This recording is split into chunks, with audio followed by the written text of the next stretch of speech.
Hi everybody, it's Andrea and Tracy, and we are going to chat about transitioning to daycare. First of all, just to cover the time frame or the age of the child that we might be talking about. Mostly, well, I'm from Canada and Tracy's in the States, so in Canada, most children transition into daycare around 12 months, sometimes 18 months. You're so lucky. That's so awesome. So, but when we do have on occasion some families going back to work a bit before then too. So, I hear it sometimes as quickly as 2 weeks. After 2 weeks having your baby, you're going back to work. Sometimes it's 4 months, which is so hard, right around that 4-month major brain change that happens.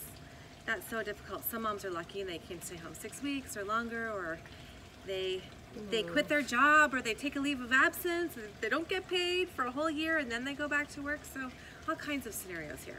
Yeah, well, and so no matter when you transition your child into daycare, it's always challenging.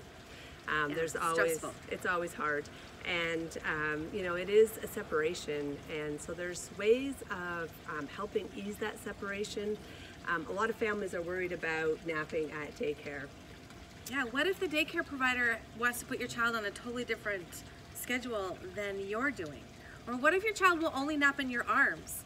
What are they going to do at daycare? So mostly I would say try not to get totally stressed out about this, because a lot of children do better for their daycare providers and at daycare or their babysitting situation, whatever it is. So moms always ask me why that is. They think, does my baby like daycare better than me? And this doesn't happen to all families. Sometimes it's worse at daycare. But when it's better at daycare, I try to tell them that babies compartmentalize their different caregivers, and so it's different at daycare. So it doesn't mean that they love you any less, but it's different with you, and it should be different with you as the mom. And so they're going to compartmentalize their different caregivers and their different sleep spaces. So they can have success and you can have success, but those two different successes, they're actually separate, and you can work on them separately. Yeah. Also, babies tend to give their mommies a harder time than anybody else in the world. So you want your baby to know how to wrap you around their finger. That means that you're getting a good connection, that you're reading each other's body language. Yeah. So so don't worry so much. There are some things that will help the transition, certainly, but it's really good to check with your daycare provider before starting daycare to find out what the nap policies are, when the nap timings are going to be. Are they willing to do naps as often as you're doing at home? Sometimes we have to adjust to different timings. Also, like what time those naps are, what happens if your child doesn't fall asleep right away.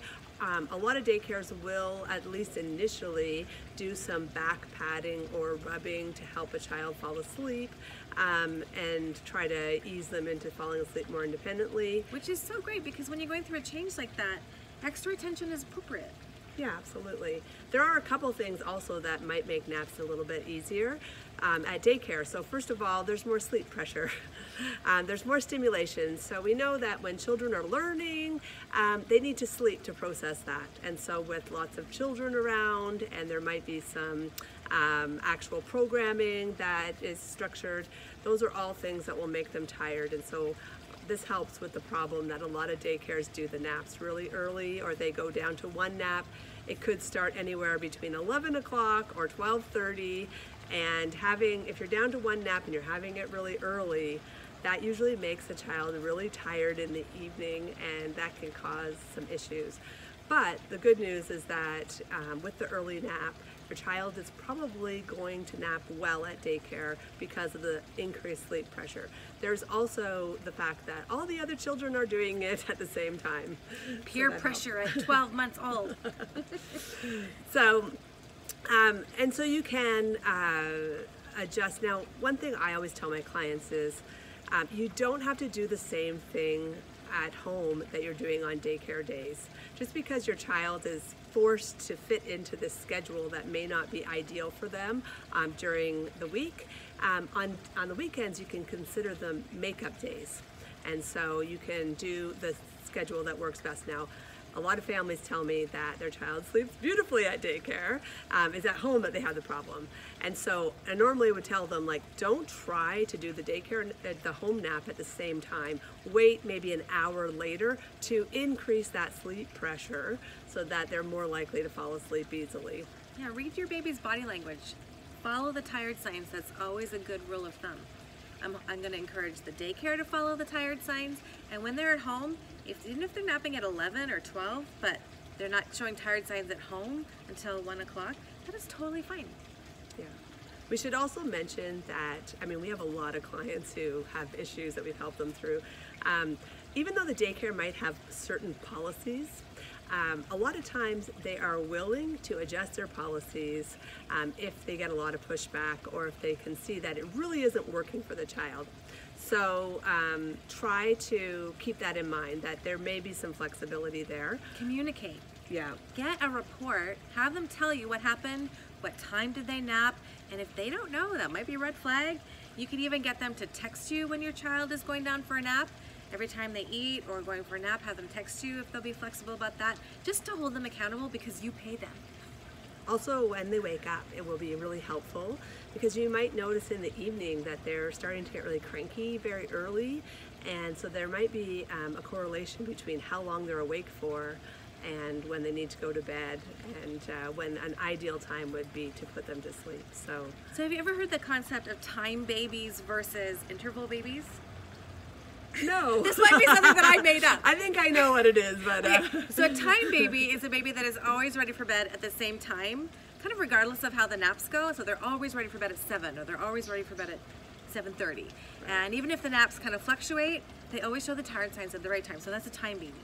So an interval baby, I probably totally made this up myself, these labels. An interval baby is a baby that is ready for a nap at the same interval after the nap. So if they're, for example, over 18 months, they may have a 4-hour interval from the end of the last nap to the bedtime. And so if they have an early nap, they're ready for bed earlier, and it's always 4 hours after the nap. Or if they have a 2-hour interval because they're still on a 3-nap schedule, it's 2 hours after the last nap. And so if the nap is fluctuating or was unsuccessful at daycare, that absolutely will impact the timing of the bedtime that you want to plan for. And so if you know this about your child, are they interval baby or a time baby, that helps you to know how important it is to be precise about when to start the bedtime based on what happened at daycare. Okay, I want to hear about the tips for getting ready for daycare, because we started with that. Let me first just say that there is some science around what Tracy just said. I didn't make that up. I just made up the labels. The labels I made up, but that's totally a thing. And you'll find in the toolkit under the temperament, one of the temperament characteristics is regularity, and so that would be the time baby. That's a more scientific answer. So, just so you know, we're not making it up. Okay, so getting ready for daycare. Would you say that one of the number one things to get ready for daycare would be to help your baby to have sleep skills at bedtime? That definitely is going to help a lot. That's a big one, and you know, it will likely transition into the day. So for sure, working on nighttime bedtime skills. Now, a lot of times parents are like, when should I do sleep coaching? And there is a lot of flexibility there.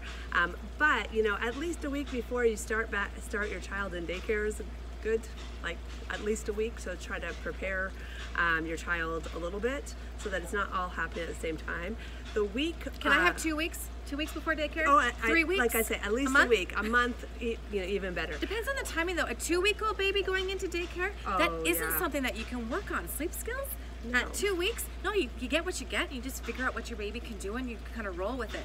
But at 6 months or 8 months or 12 months, the sleep skills is something that you can pay attention to in advance before daycare. Yeah, absolutely. We need to keep that in mind.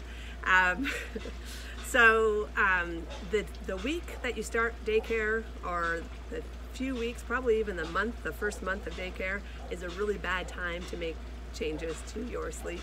That's like probably the worst time. So doing it in advance is good. Also, if your child's going to get more sleep, it can also help with their immune system. And we know that babies and children get sick a lot when they start daycare. So a lot of germ sharing at daycare. Sorry. It actually boosts their immunity, and they typically are like sick all for the first year, and then they are not sick as much. So it's a good thing. Okay. Yeah. So another thing that you can work on to get ready for daycare is at home, maximizing their day sleep, getting good naps at home so that they're not in this cycle of being constantly overtired. So get the best day sleep possible, sometimes even any way possible, so that you can focus more on bedtime and night sleep to really develop those skills. Okay, this is a good place to interject my building blocks of sleep, okay? So I didn't make this up, but I made up the labels. Okay, so the first level of sleep is getting the day sleep any way possible so that you have a well-rested baby.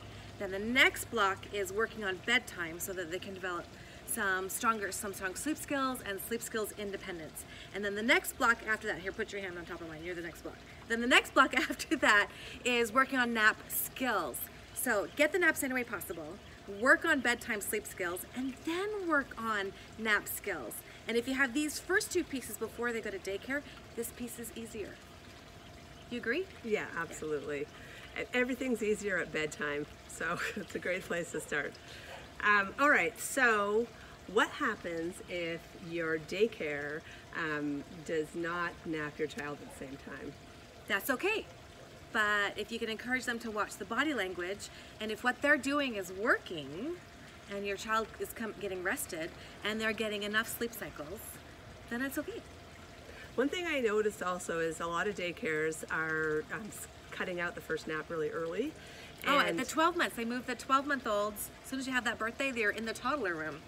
Yeah, but a lot of daycares go for a stroller ride in those like mega strollers at that time, and the kids who really need a nap, a lot of times they will fall asleep at that time, and that will get them to their first nap. A cat nap in the morning is helpful, and then if your child comes home super cranky, they were not ready for that one nap. And so early bedtime, maybe for 6 months while you're waiting for their body to catch up to the daycare schedule, 6 months of early bedtime could be a good coping strategy.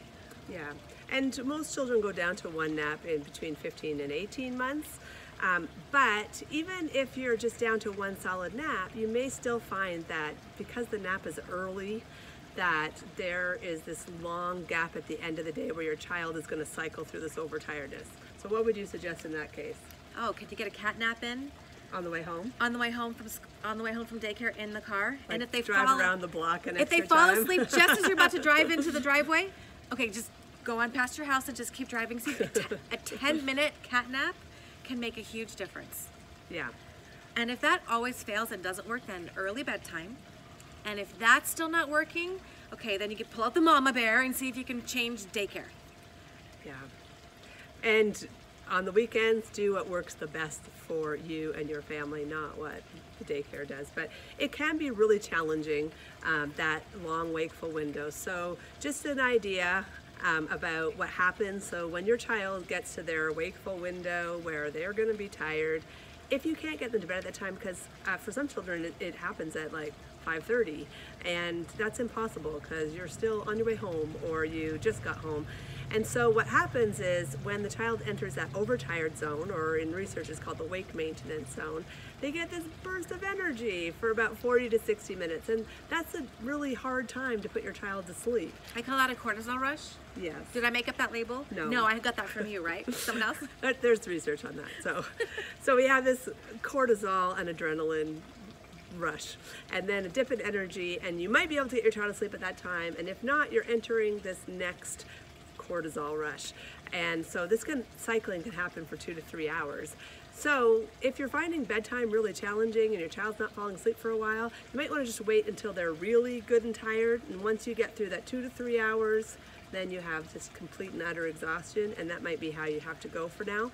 The problem with going to bed overtired is that it can be difficult to fall asleep, but it can also cause night wakings, and especially long night wakings or early rising. So that would be waking before 6 o'clock.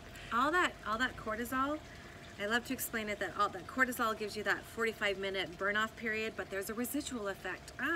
And so it can increase night waking, because when you wake up between sleep cycles, which is totally normal, you have full arousals instead of partial arousals, and then so you might have increased waking with this problem. But hopefully, if you're it's called bedtime fading, what we're talking about, this later in the wake maintenance zone.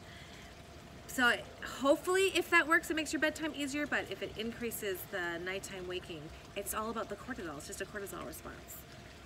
Yeah. So a lot of times families work with us individually. If you have a specific scenario, you want to kind of work through the different options. Tracy and I, we try to figure out ways to adapt schedules and to make things work as best as possible. We covered a lot of sort of your general family stuff. is not like my family, and my family is not like your family. And and sometimes there's just little things that happen that make things worse. So we should cover like some tips for kind of transitioning emotionally, especially after daycare. So a lot of times what happens is life is crazy. You get your kid, you get home, and you've got lunches to unpack and dinners to make and all of this business. But what is really important is that you take some time to connect with your child first. This is an investment in the rest of your evening and night. So if your child doesn't feel reattached to you, then they are likely to be extremely clingy, have a very difficult time going to sleep. They're more likely to wake in the night just to connect with you. And so the magic is if you can carve out ideally 30 minutes, but at least 15 minutes as soon as you get home to do what we call time in or one-on-one time with the child. Some things you can do if your child's very little, you can do little finger plays. If you're nursing, that's a great way to connect, especially if you're making eye contact. What are some ideas that you might suggest? Well, anything that would reconnect that has eye contact, body language. So, the round and round the garden. Round and round the garden went the little bear. One step, two step, tickle under there. So easy, finger plays. This little piggy went to market. Or you could just change this one. Round and round the garden went the little mouse. One step, two step, into this little house. It's exactly the same, but totally different. Any sort of finger play that has the touch, the connection, get them giggling. That's the first thing that you do when you get home. Yeah, and so some tips to help sort of make the transition smoother is to maybe put the food in the crock pot in the morning. Yes, crock pot. Eat peanut butter sandwiches. I mean, chances are your child's getting like a complete meal for lunch at daycare, hopefully. Your Instapot has a crock pot setting. Instapot also. Lots of different ways that you can have a great meal very quickly and don't have to worry about all that stress and stuff. But preparing freezer meals in advance, or even just like things you can just drop in the crock pot or Instant Pot before you go back to work can be really helpful. You can order in, you can eat peanut butter sandwiches. The most important thing is that reconnection and just you feeling relaxed and calm so that you can download that calm into your child and they don't have to feel really stressed all day and all evening. When I had my first baby, I found this cookbook called Desperation Dinners, and everything in it could be made in 20 minutes or less. Then I can have 20 minutes of attachment time and still make dinner within an hour of getting home. You can do it all. Okay. Favorite quick, easy meal? I have too many. Okay, I'm going to share with you something that I discovered. This sounds really wonky, but I actually got a beef heart. It's like a big piece of meat like this. And put it in an Instant Pot with a cup of water. And this one, you actually have to put it on high for about 75 minutes. But it comes out like the most beautiful roast without grain. So it's like more like a pate, but it tastes like roast beef. So why haven't you made that for me when you were visiting here? You've been here for 3 weeks. It's amazing. Like you could eat it as a snack or as a sandwich meat or as a meal. You could even throw some potatoes and carrots and stuff in there. Where would you buy that? Butcher. Oh. Okay. And it's really nutritious, and it's really good for giving babies and young children because they don't have to sort of chew it. It's more like a pate, so it's really neat. That is so interesting. So. I'm so glad you come visit me every year. All right, so any last tips for daycare? Oh, leave a piece of you, give a piece of you to your child to take to daycare. So little, like toddlers and preschoolers, you can give them a little picture of mom and dad. On a keychain and put it in your pocket. Yeah, or you could just tuck it into their pocket. Or if they have a cubby, they could have something special there. Maybe you can leave them your scarf or something to have at daycare, or just to be able to connect with something that smells like you and reminds them of you. And when you leave them, tell them when you're going to be back to pick them up, and tell them that you have a big hug waiting for them in your pocket. Yeah, you could also tell them that you were thinking of them during the daytime and that you were looking at their picture too. I still say that to my kids, as I didn't want to say, okay, goodbye, love you, because they would be so embarrassed if I yelled at that to them as they're walking into the yard for elementary school. So I would just tell them as we're parting, I'm like, I'm gonna think about you all day. They still say it back to me. I'll think about you all day, Mom. I'm like, yes. Okay, so good luck with your transition to daycare. And if you have any specific concerns, or you want to kind of hash things out or look at like specific options, you can always contact Tracy or me, and we'd be happy to help. Give us a call.